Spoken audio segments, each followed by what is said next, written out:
We're just going to wait for some stragglers and then we'll get started on today's webinar.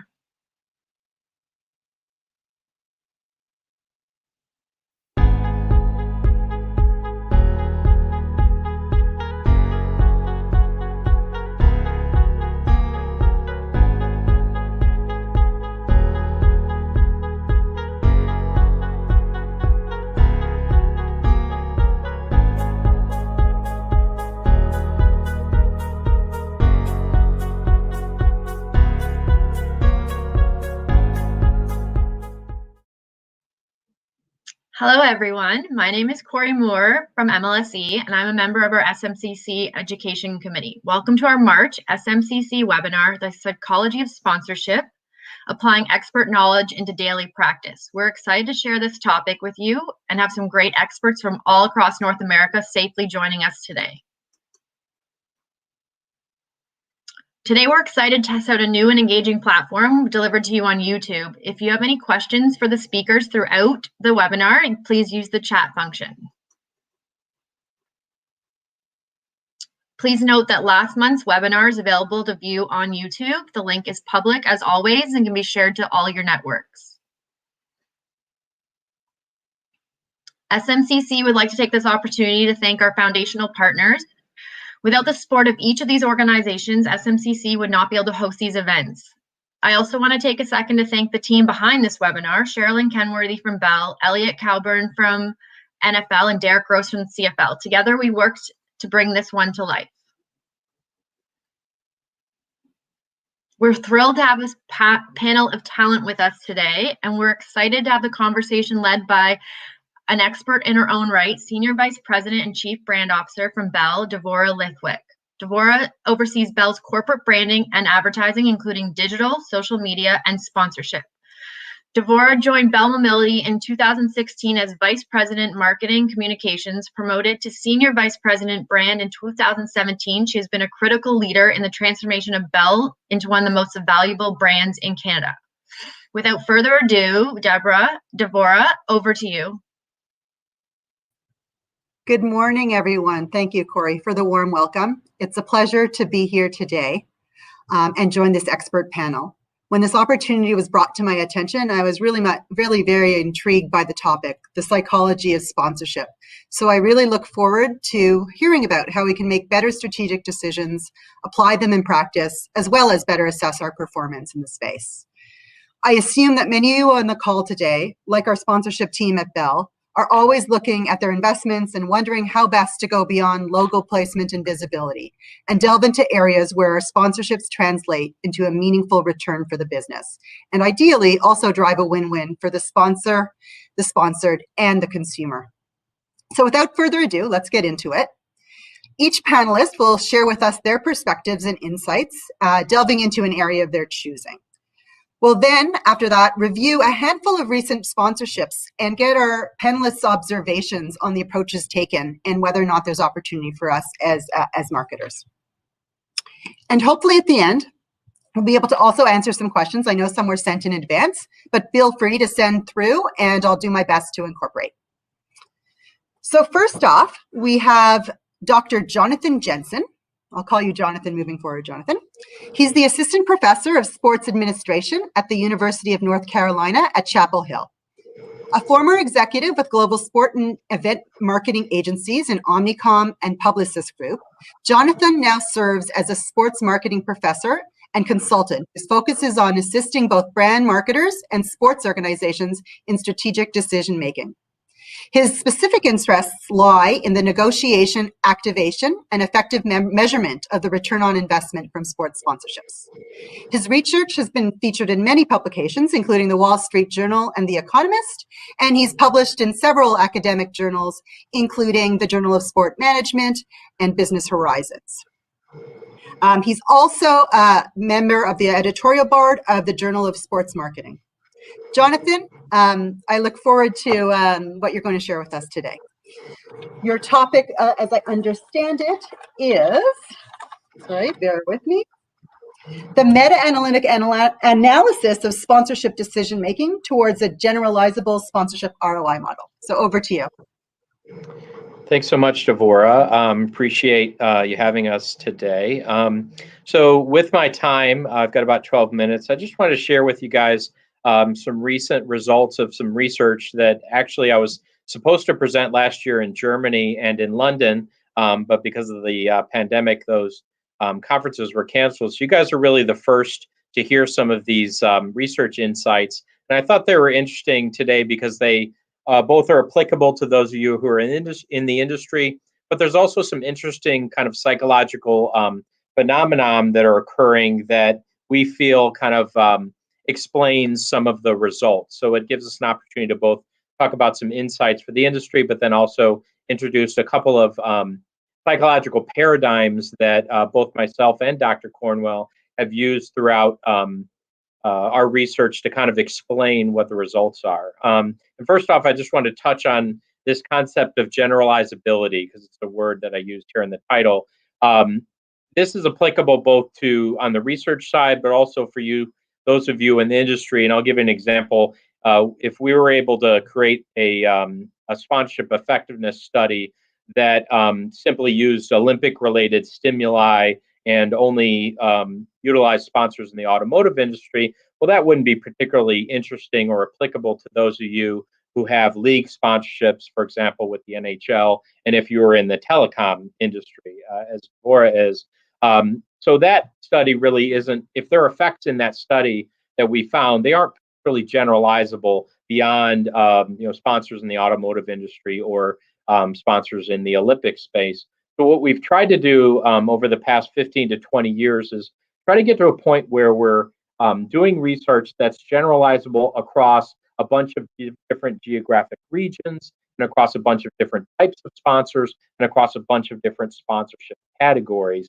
And that's one reason why I'm particularly excited about kind of where we are on the academic side with sponsorship research is we're finally getting to a place, and it's taken a long time to get there. We're finally getting to a place now where because of the availability of data on the internet and because of being able to put together historical data sets using information on the internet, we're able to basically conduct studies that we feel are much more generalizable across not just North America, but Europe and Asia and across a bunch of different sponsorship categories. And I'll give you a couple of examples here today. One, Dr. Cornwell just produced a research study that looked at the effects of sponsorship announcements on shareholder values in terms of the stock prices. And she did what's called a meta-analysis where she looked at 34 different studies.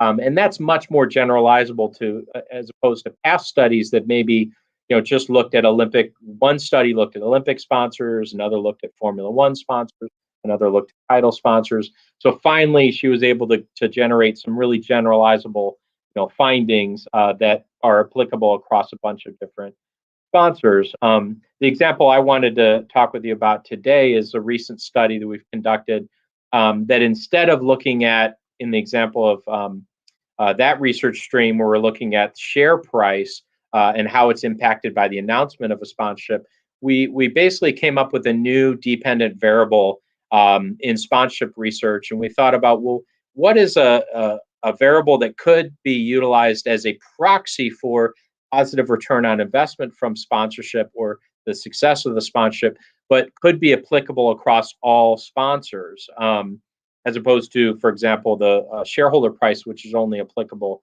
to obviously publicly traded companies. And there's a lot of firms that are privately held or haven't had an IPO yet that are very active in sponsorship.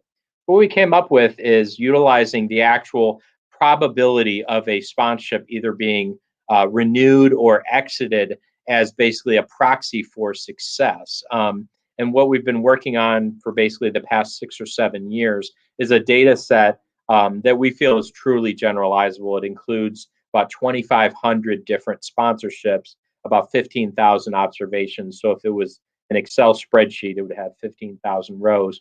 But the important part is that it includes sponsorships across all of the world and all the different geographic areas, sponsorships across about 20 different categories, and then all different types of sponsors, obviously.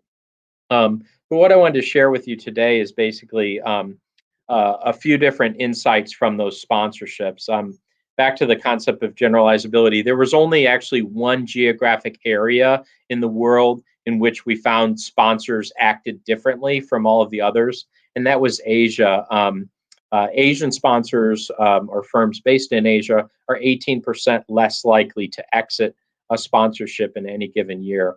And if you think about some of the concepts of kind of loyalty and that culture and some of the dynamics of Asian-based sponsors, it kind of makes sense. But across all the other geographic areas, Europe, North America, South America, Australia, the effects were the same across all those geographic areas. And we tracked about 20 different categories, 20 different sponsorship categories. And there was actually only two sponsor categories that actually were statistically significantly different from all of the others, and that was automotive and banks. Automotive sponsors were 25% less likely to exit sponsorships, which kind of makes sense when you think about the fact that automotive has a very long horizon. They're designing cars now that aren't going to be sold for 10 years, so it makes sense that they would be more patient in terms of sponsorship and stay with sponsorships longer.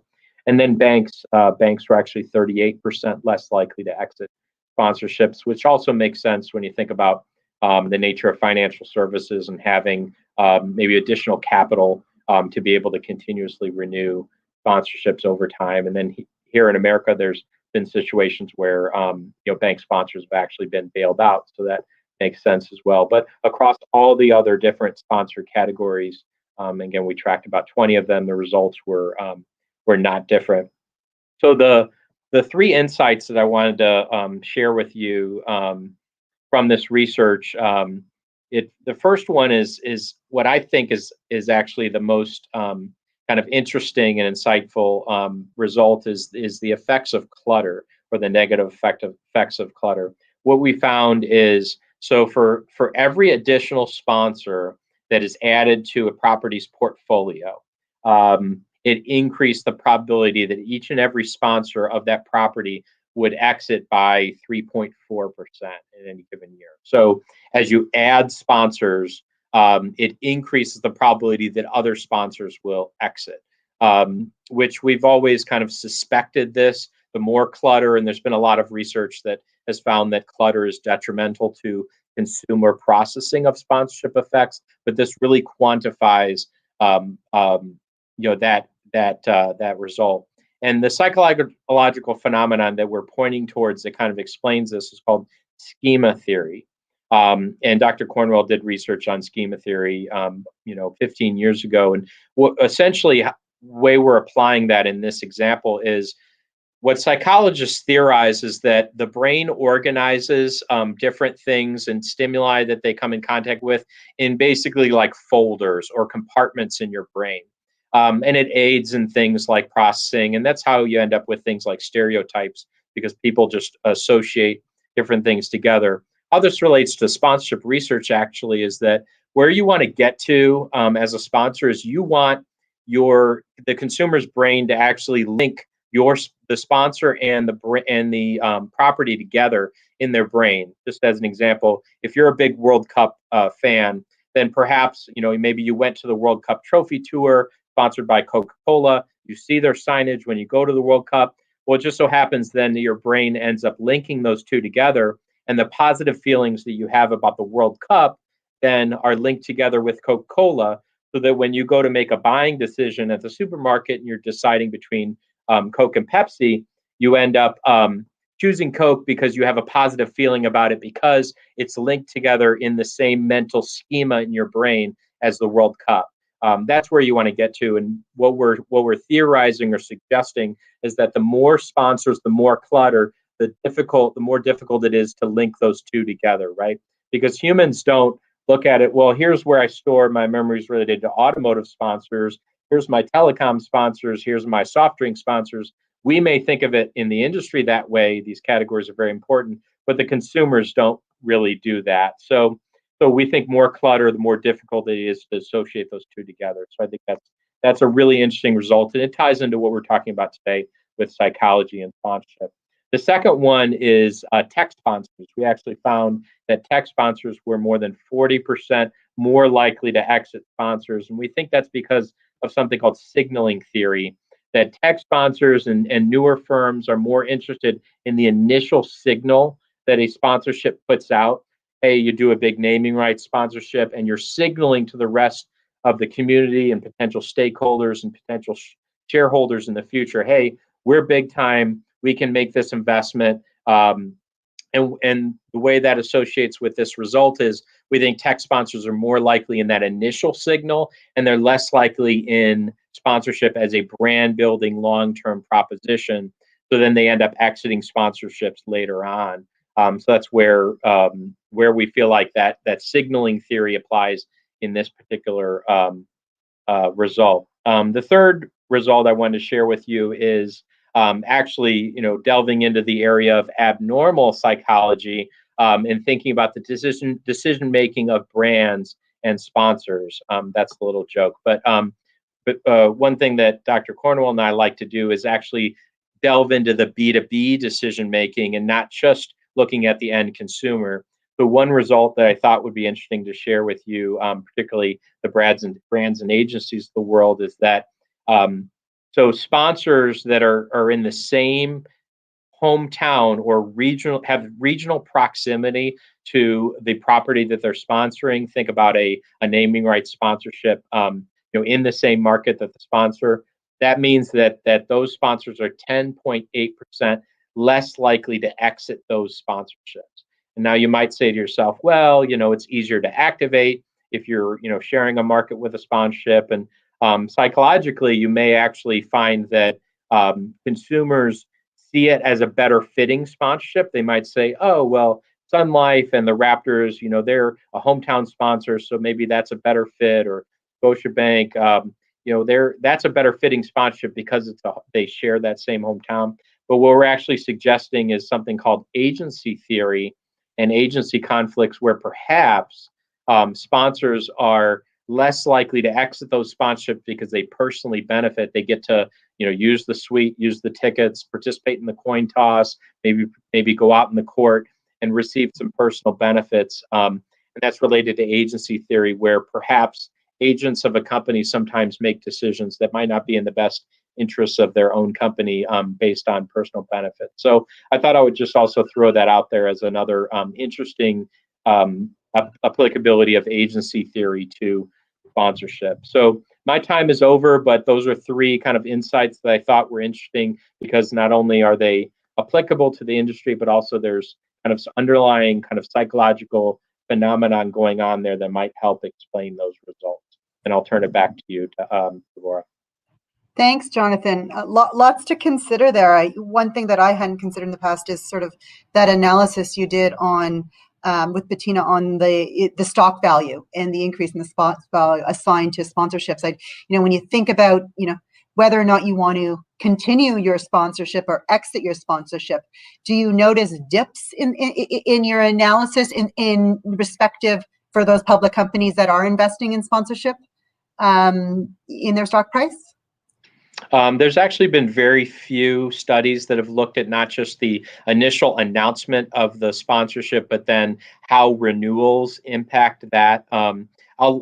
Since Dr. Cornwell just did this study, I'll let her kind of speak to that perhaps during her section. But essentially, the meta-analysis that she did concluded that actually there really is not a lot of evidence that the initial announcement of a sponsorship impacts shareholder value when that occurs. Once you look at all different types of sponsors, things like Olympic sponsorship has been positive versus motorsports depends on a lot of different factors. But I'll let her kind of speak to that, because it's just an example of a really generalizable study that takes into account a bunch of different types of sponsors as ours does. And again, that's why it's exciting to get to this point, because we're really getting some generalizable results, but it's taken 15 to 20 years to get to that point. Well, thanks, Jonathan, for sharing. And next up, I'm pleased to announce Bettina, who could perhaps share a little bit more detail on her recent study. Professor Bettina Cornwell is the Philip H. Knight Chair in the Lundquist College of Business and head of the Department of Marketing at the University of Oregon. She was named Thomas C. Stewart's Distinguished Professor and that's Lundquist College's highest faculty honor, so congratulations. Bettina's research has recently appeared in the Academy of Management Review, the Journal of the Academy of Marketing Science, the Journal of Advertising, the Journal of Marketing, and Journal of Public Policy and Marketing. Her research focuses on marketing communications and consumer behavior, and often includes international and public policy emphasis. The second edition of her book, entitled Sponsorship and Marketing, Effective Partnerships in Sports, Arts, and Events, was published by Routledge in 2020. So it's a pleasure to have you here, Bettina. Over to you, and your topic is Remembering, Connecting, and Rethinking Audiences in Sponsorship. Thank you so much. Maybe I'll continue on that discussion of the stock market meta-analysis of various event studies, just to close that out, and say that that study found across various windows of analysis in the 34 studies that stock prices actually respond relatively positively to sponsorship announcements, but they do it in the pre-event window, so before the day of the official announcement, which suggests that there's some leaking of information, which you can imagine because you have a negotiated process and teams coming together and all of that. But the good news from that, as pointed out by Dr. Jensen, is that we now know that indeed, for the most part, these announcements are positively perceived. To return to the divorce question, I'd have to say that yes, I think we have done the only study where renewals were considered. And renewing a deal does not come with as much in the one single study. And again, a single study doesn't have as much power in generalizability. But in that single study, the renewals did not have a particularly positive stock market return. I think it was actually neutral and not significantly negative. But the point being that it's not new information to a market. And the only time in which I think it's probably negative information is when the price is negotiated up and it doesn't seem like as good a deal for the company. So now on to remembering, connecting, and rethinking audiences. So a lot of the research that we have done is in recall and in recognition. And for those saying, oh, well, I'm not as concerned about my consumers, my audience, remembering the relationship between whatever we sponsored and our brand, I'm okay with that. In fact, we've written about that extensively to say, hey, well, if you want retail lift and that's all you're on about, and that reflects back on that discussion earlier about what is in your mind, that's fine. You do probably want to set your objectives and to say upfront before a third-party study comes out that you were not interested in recall, because you don't want other people saying you should have been. But for those who are interested in recall, the relationship, recall with the relationship, the partnership, who sponsored what, right? That question right there. If I want to know about that, we've recently finished some research that addresses the idea of item information and relational information in communicating about a sponsorship. And item information is information about you, the brand, and your particular offering. Relational information is information about the connection between you and the event, sport, influencer, whoever it is. And I know it seems relatively straightforward in some ways, but you still see, and we were able to show, that using relational information when you should be using item information results in confusion. So let me just offer an example. So imagine for a moment that your name is Michael. That might not be hard for many of you. So imagine your name is Michael and you're going to a party where just Michaels are invited. And your objective at that party is to make sure that you network nicely and people remember you. And the last thing you want to do at that party is communicate on the idea that your name is Michael. So that's your, sort of imic or endemic brand going running shoe, running event, and saying, hey, we're a running shoe and we're here to running event. No, you want to talk about something else specific so they can remember when they have been to this event or attended or viewed that it was your particular running shoe that was the sponsor. Okay, take relational information. And you're going to a party and your name is Michael. It's a nice charity event. And you show up and you introduce yourself and you say, hi, my name is Michael Values. I just want to emphasize my name is Michael Values. That seems to go well. You are connecting your values maybe to the event. Unfortunately, there you meet Susan Values and Bob Values and Robert Values and on and on and on. So just to say, when you do decide to go for relational information, I'm trying to connect my brand to the event because, especially if they remember that you're sponsoring charity, that seems quite good. You need to be able to also find unique relational information. And if everyone uses values, then it creates that same recall problem. Okay, so the other probably point I would like to draw attention to in memory and this idea of remembering a relationship is that we have new research saying that you really should be a savvy consumer. And what we've recently found is that the use of foils, so a non-sponsor brand preceding your brand in an instrument that's trying to judge recall or recognition, that foil plays a particularly profound influence on your recognition recall. So you need to know the foils that are employed in any recall measure. And the most interesting part is the completely counterintuitive finding we have for well-known and established brands versus lesser-known brands. And why you would think, well, any mention, for example, of a competitor before your brand might reduce your recall. Actually, for lesser-known brands, the mention of a competitor before your brand can actually support memory because it connects to the event and helps the memory network. So just to say, you need to be a savvy consumer of recall information, recognition information when you're receiving that from, let's say, a commercial supplier. Okay, another topic here, connecting. Now, raise your proverbial hand if you have in some kind of announcement or communication about your sponsorship said to others, hey, we're authentic and we connect and we're happy to connect because we're authentic, right? Done it. Now, everybody raise your proverbial hand if you have measured authenticity. I have the feeling there are fewer hands up. So why would you measure authenticity?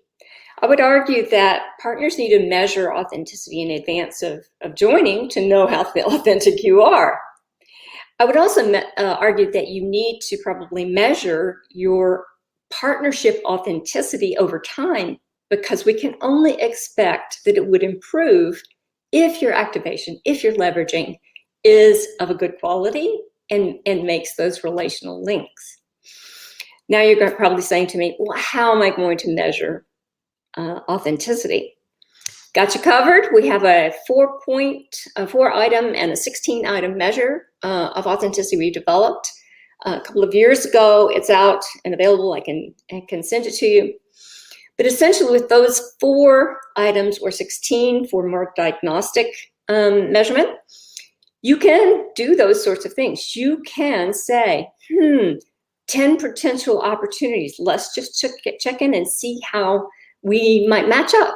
Or we were relatively authentic last year. This year, how well did our activations improve our sense of authenticity?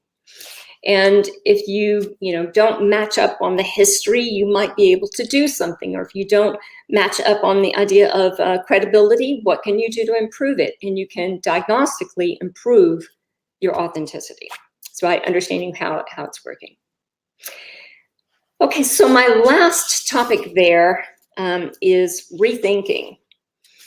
And on rethinking, I'm talking about rethinking audiences.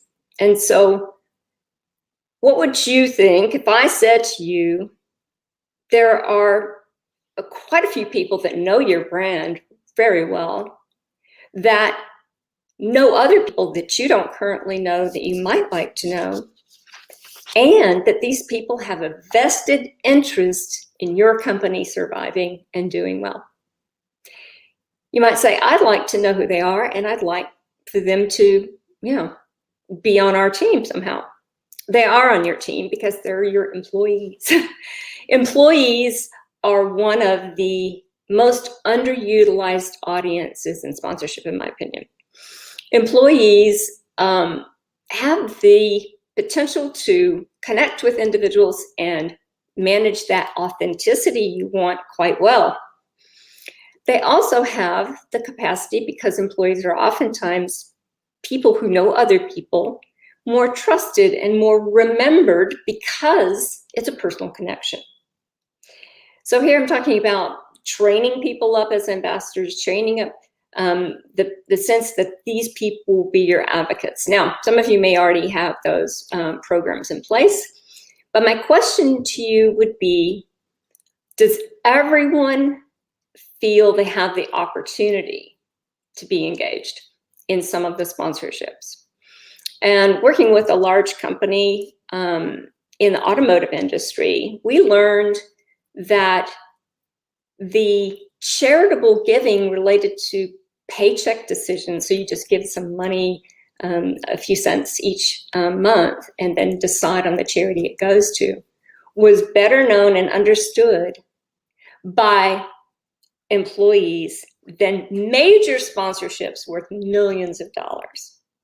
So if it's personal and they're engaged, they will be more likely to be involved. So one of the things you might say to me, well, we get tickets for that event, but we couldn't have, it's nowhere near enough for our large employee base to get the opportunity to go. That can't happen. They don't need to go necessarily. They just need to have the chance to go. Can they win it? Can they earn it? Can they express their interests? Can they have a say in some way? And then you might also train them quite simply to use content and use social media if they don't already. So content shared by an employee receives 8 times more engagement than content shared by the brand. And as well, leads developed by employees' social media marketing or social media communications convert 7 times more frequently than other leads. That's all you need to do. Go talk to your employees. Thank you. Well, thank you, Bettina. That last point, I think we've been doing it organically. We're 50,000 employees strong, and it's nice to appreciate the validity of an approach that leverages one's employee base to create connections. I'm wondering, when you think about the measuring of the authenticity, is there an inherent added bias when you assess it with your employees versus the public as a whole, or do you feel there's a so I get the benefits of the amplification, leveraging your employee base, but what are your thoughts on that? Absolutely. There likely is a bias if you were to assess it internally, but you could control for that statistically and learn the difference and check in with a larger audience as well and see how, ideally how positively predisposed your employees are towards your sponsorship engagement. It's an affordable amplification opportunity. Yeah, that's right. Affordable amplification. Good term. Yes. So we've done some other research that shows, people can disengage and be disgruntled about a sponsorship relationship. That will happen less often if you have employees engaged in understanding it as it goes along. So there are a lot of things you can do to get the buy-in. Thank you. Last but not least, let's welcome Professor Rick Burton. Rick is the David B. Falk Endowed Professor of Sport Management in Syracuse University's David B. Falk College of Sport and Human Dynamics. Prior to his appointment at Syracuse in 2009, Burton served as the Chief Marketing Officer for the U.S. Olympic Committee at the Beijing 2008 Summer Olympics, where he directed the USOC's partnerships and activation at the world's largest sporting event, which is coming up, very excited, as a sponsor for Tokyo. During the last 20 years, his scholarly research and commentary has been published in Sports Marketing Quarterly, the International Journal of Sports Marketing and Sponsorship, the Journal of Applied Sports Management, and many more. So welcome, Rick. I look forward to hearing about the esports dilemma, a growing field for many. Well, thanks, Devorah. It's great to be here, especially as the son of two Newfoundlanders, and great to be back in Canada, if only virtually or digitally, as it were. I wanted to take my couple of minutes to just talk a little bit about this dilemma that is really kind of fun to stick our fingers into, which is esports is one of the hottest topics right now in all of sports, and a lot of sponsors are rushing into it. And the psychology of it kind of fascinates me a little bit, which is that you have brands that really want to extend their imagery or enhance the perception of the brand, and they want to fit in with the esports crowd, but they really don't have a background in esports. And I think it's interesting because a lot of voices, I think the media are saying, you've got to be in esports. And what's happening is, as these brands rush in, they're not really sure about it. The NHL, the NFL, these kinds of brands have been around for 100 years. The esports phenomena is something that seems like it's only been here for maybe the last 10. And what it's creating is this kind of gold rush, as it were, that all of these people are coming to it. And as I say, they're not really sure what they're getting into in some cases. And I want to talk about that. One is that instead of it being country-specific, esports is really global. And what that means is that how you might speak to a Canadian or an American is maybe different than how you might think about speaking to someone from Asia or from Russia or from Brazil. Secondarily, I think that the audience is not as diverse as I think a lot of people might like. The perception, at least, is that it's heavily male-centric and that it's youthful. And for some, that's a demographic target that a lot of groups want to speak to. But on the other hand, we're in an age right now where we want diversity and inclusion and access. And so this pressure to be in esports sometimes overlooks the fact that the audience may be much more narrow than what the brand or the sponsor wanted. Thirdly, I think there's the possibility that some of the games in esports would be offensive to some of the brand's consumers. And by that, I mean that we've got a lot of first-person shooter games. We have games that are accused of being misogynistic. So esports is great until we get into looking at, well, which games do we really want to be in? And the games vary in a lot of cases by country. So while, I'll make this up, while League of Legends might be really popular, let's say in the United States, World of Tanks is much more likely to be popular in Russia. And knowing which game to get into for which country is probably really important for a sponsor that is trying to use esports globally. I think the other thing that's really interesting to me is that esports gives the gamers a real sense of control over their experience. And this is something that's really been lost with a lot of the traditional sports during the industrialization of sport. And I'm drawing here from some work done by Ryan and Kotler and Shields in a book called The Elusive Fan. It came out in 2006. And the elusive fan is really kind of an interesting concept because we used to only have 3 TV channels in most places, some cases maybe only 1. And today we have maybe 500 TV platforms or channels, and we have all these other social media and websites. So the elusive fan is not only distracted, but as Jonathan and I think Bettina spoke about, there's a lot of clutter in the marketplace. This is particularly true in esports where the gamers very much want to own their experience and design their experience. And you have a sponsor coming in saying, hey, I want to be part of this with you. Bettina really just spoke to this. This connecting with this consumer is much trickier in a lot of cases because these fans are not having to accept what the NFL or the NHL gives them. They are creating their own landscapes in a lot of different ways. Nonetheless, there's massive growth in esports. A lot of sponsorship money is pouring in, and sponsors are trying to figure out how do they embed themselves into the game. And it's funny to talk about EA Sports. I think someone mentioned earlier something like FIFA or Madden. EA Sports has always said, if it's in the game, it's in the game. This is trickier for sponsors who have to figure out, can they actually get into the games of these imaginary worlds in some cases. So let me wrap up there on the esports piece and shift to the second one that I wanted to talk about.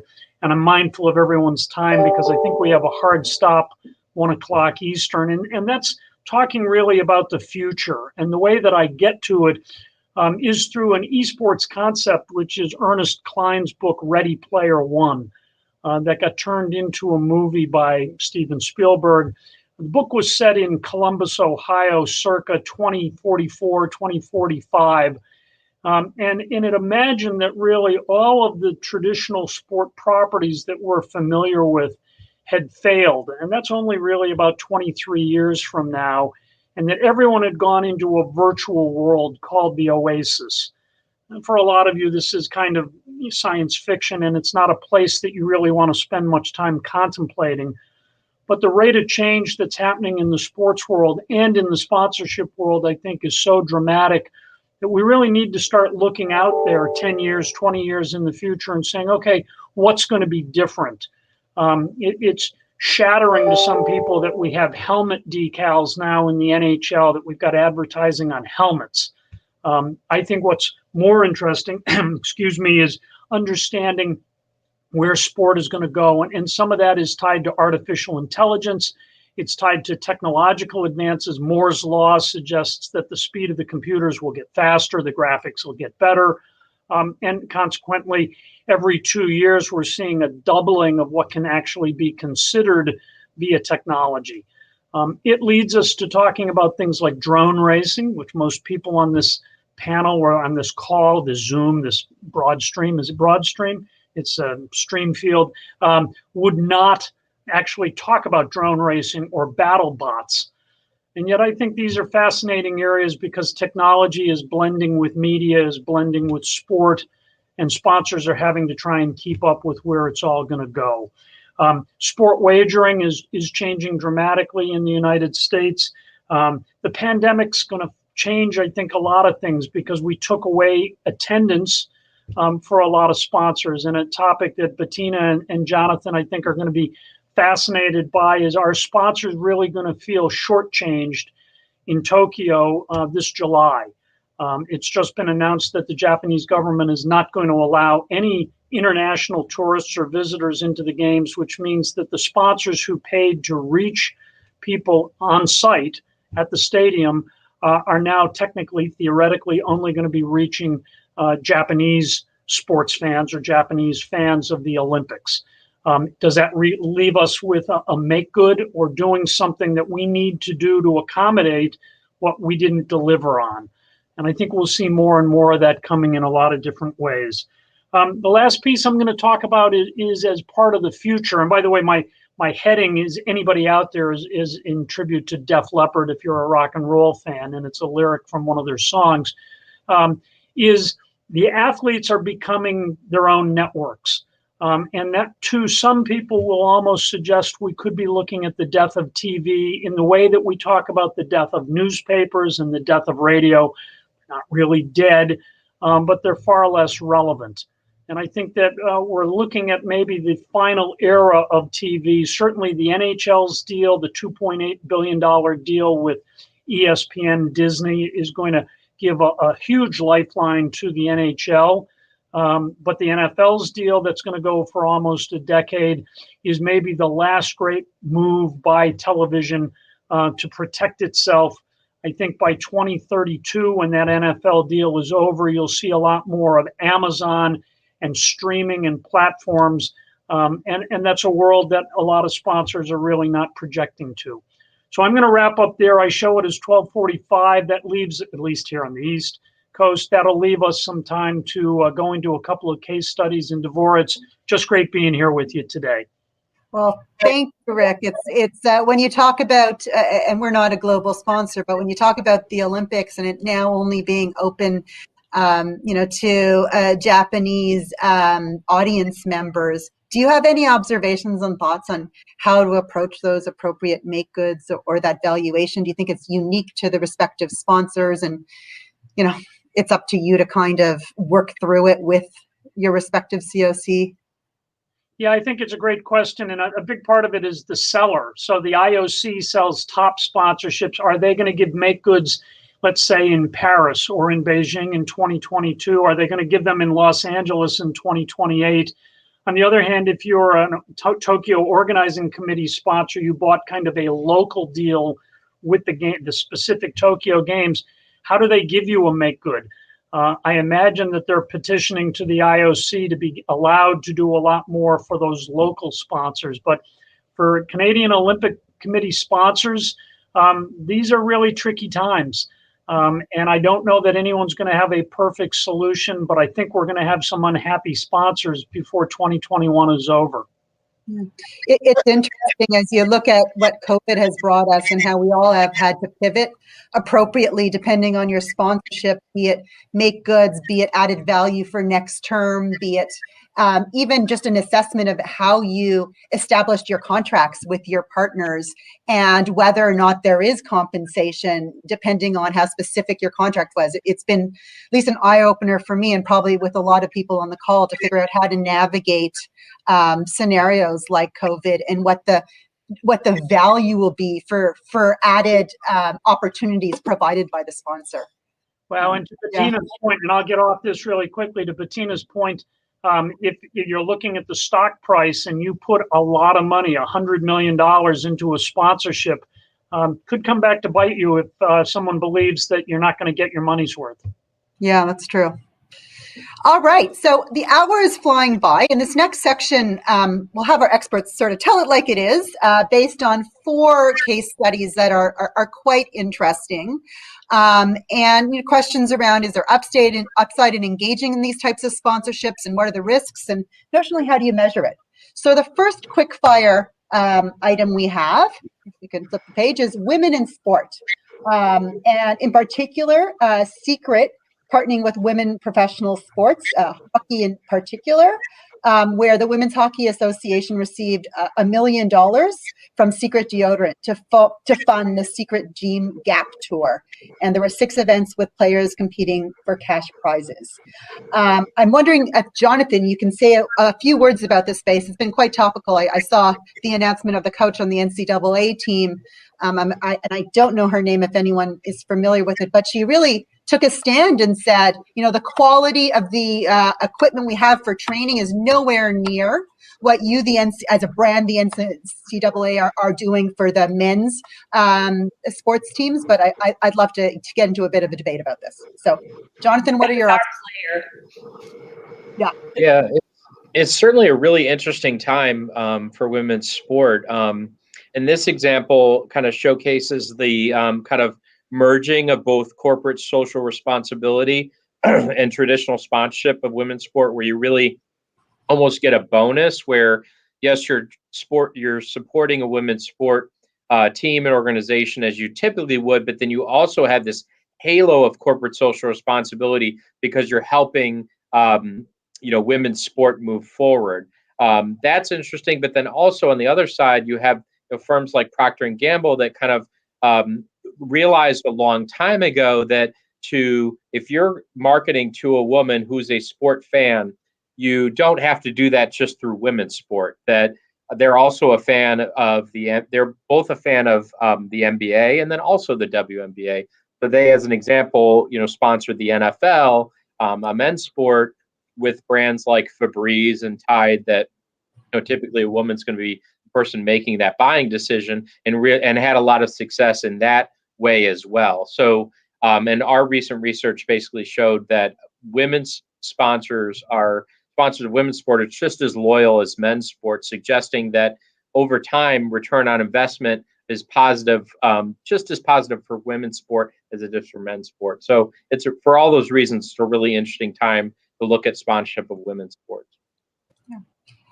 Does Bettina or Rick, do you have anything to add? I have an observation when you think about women's sport and viewership and eyeballs, and obviously women's sport is not at the same level as men's. How do we, so I see, out of the outset, an opportunity for brands to lean in. I totally agree with you there, Jonathan, because corporate responsibility and diversity and inclusion is becoming ever more important, and in the corporate landscape. So this is an opportunity to not only sort of lean into D&I, but also sponsor a loyal, good for business too, because to your point, it's a loyal fan base and no less loyal than men's sports. But Bettina or Rick, do you have any thoughts on brands? I'll let Bettina go first. Women's products or men's products, or it doesn't matter to me. That what we need to have our brands and employees and people generally saying, I'm going to invest in women's sports from a consumer perspective, and that will drive the sponsorship perspective. So societally, to buy tickets for women's sports, distribute them to your employees. It's a nice way to move everything forward in the right direction. Devora, I'm going to go a slightly different way, and I would love to see the sponsors apply pressure as they do in the Olympic movement on the properties that are not doing anything for women. So I would love to see Scotiabank or Mass Mutual or Honda saying to the National Hockey League, we demand, if you want to get our money, that you do more for women and support women's professional hockey. Now, it's naive of me to say that, but it's a nice sentiment. But I think one of the issues here is what we've seen in Australia is the Australian Football League, the AFL, created the AFLW. And you saw the NBA create the WNBA. I think there's an opportunity for sponsors in a time when we want inclusion to use their leverage with the leagues. That very valid. I think we, as large sponsors, one should appropriately leverage our weight to drive this agenda forward. So good point, Rick. Let's move to the next quickfire topic. This is an interesting one, and also in the area of the creation notionally of a sports team. And this specifically talks to Novo Nordisk and the relationship with professional cycling. And in 2005, they established the first professional cycling team comprised of riders living with type 1 diabetes. And now Team Nordisk is home to a program of endurance athletes living with diabetes that include marathoners, ultra runners, and Olympic hopefuls. So Bettina, I think this is a sponsorship a topic that you've brought forward, and it's fascinating that there was a creation of a team to support and drive awareness for a particular illness. So over to you on your thoughts. Yeah, I was in Copenhagen just before the pandemic struck and was talking with Novo Nordisk, and I was so impressed because we were also working on this measure of authenticity. And here you have a brand going into a sport like cycling where drugs and doping is a huge issue, and saying, hey, we want to talk about people who need to take a shot, possibly in public. And they developed a cycling team where everyone has diabetes, type 1 diabetes, and everyone relies on their product, their main product, which is an insulin product. And it was just so authentic that they built a team to communicate about issues that people facing diabetes encounter, very personal, very relatable. And it's not an expensive sponsorship, but it's a very true and authentic sponsorship. Have anything else to add? I love the authenticity, and if it doesn't exist, build it yourself mentality. Build it yourself. Super smart. Right. Yeah. Mm-hmm. Jonathan or Rick on? this area, and would sport probably be the easiest opportunity to create one of your own notionally, perhaps? You know, Deval, I guess what I would ask that I find interesting is it seems to fall to sport properties or sport sponsors. It seems, anyways. I don't know if Bettina and Jonathan would agree to take on these obligations or to take on these commitments. And maybe that's flawed. I know that sports sponsorship tends to be a larger percentage of total sponsorship. But I just wonder whether or not there's a little bit of burnout from some of the sponsors feeling like they have to be the one that forwards an agenda that is always philanthropic or is always, benefiting multiple organizations instead of focusing on their product. It's interesting as I think about your comments on esports and the opportunity, and sort of it's just such a changing arena and new teams are being formed every day. There might be opportunity for certain brands to find that appropriate intersection of creating a team of an audience that they feel their product or service really caters to amplify their brand message. So I found it a fascinating sort of example of what you can do as a growing brand, different areas. So yeah, that was definitely the case with Louis Vuitton taking on, Riot Games and making the case for the award. I thought that was super clever. The third case study, I think we probably have time for one more, is as an interesting one as we talked a little bit more broadly about corporate responsibility. That's Amazon and Amazon in the Seattle arena, where they took the naming rights of Key Arena, and it will now be known as the Climate Pledge Arena. And this was news to me and fascinating. And they've sort of outwardly stated their ambition of wanting to be the world's first carbon zero sports venue and paid a very high amount for this sponsorship. But interesting that they weren't interested in driving logo and brand awareness of Amazon. They wanted to further their CSR agenda. So maybe Rick, you can share with us your observations on just a very quick comment that I think what we're looking at is the transition from big monolithic media networks, NBC, CBS, and this move towards groups like Amazon, which are multifaceted, and they are retail outlets, they are analytic organizations doing algorithms. They have different agendas, and now that they're starting to buy sports properties and sponsor buildings, the legislation that used to restrict what an NBC or a CBS could do is now going to be, I think, challenged by what an Amazon can do. But I think Jonathan would probably have some great thoughts on this as well.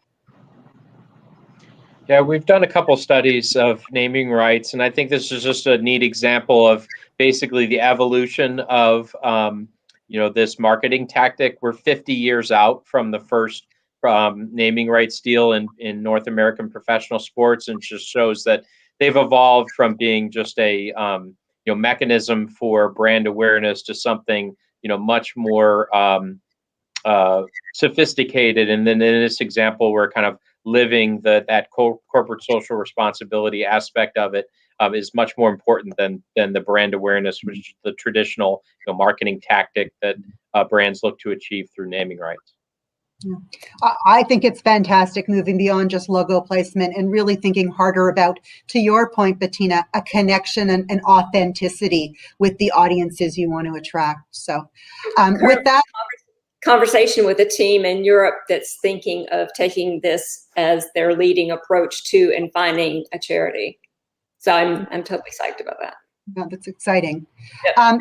With that, I think we're at the top of the hour. I'd like to thank Rick, Bettina, and Jonathan the hour just flew by, for their insights and observations in the sponsorship space. And I will turn it over to Corey to wrap up. So thank you.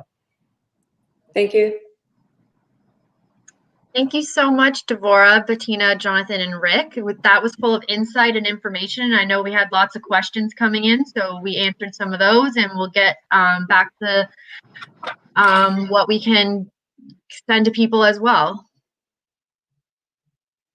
SMC values your input and will be deploying a post-event survey following today's webinar. We appreciate if you take a few minutes to fill out the survey by scanning the QR code on the screen. Your feedback is critical in helping us improve future events and continue to bring thought leadership that helps you and your organization succeed.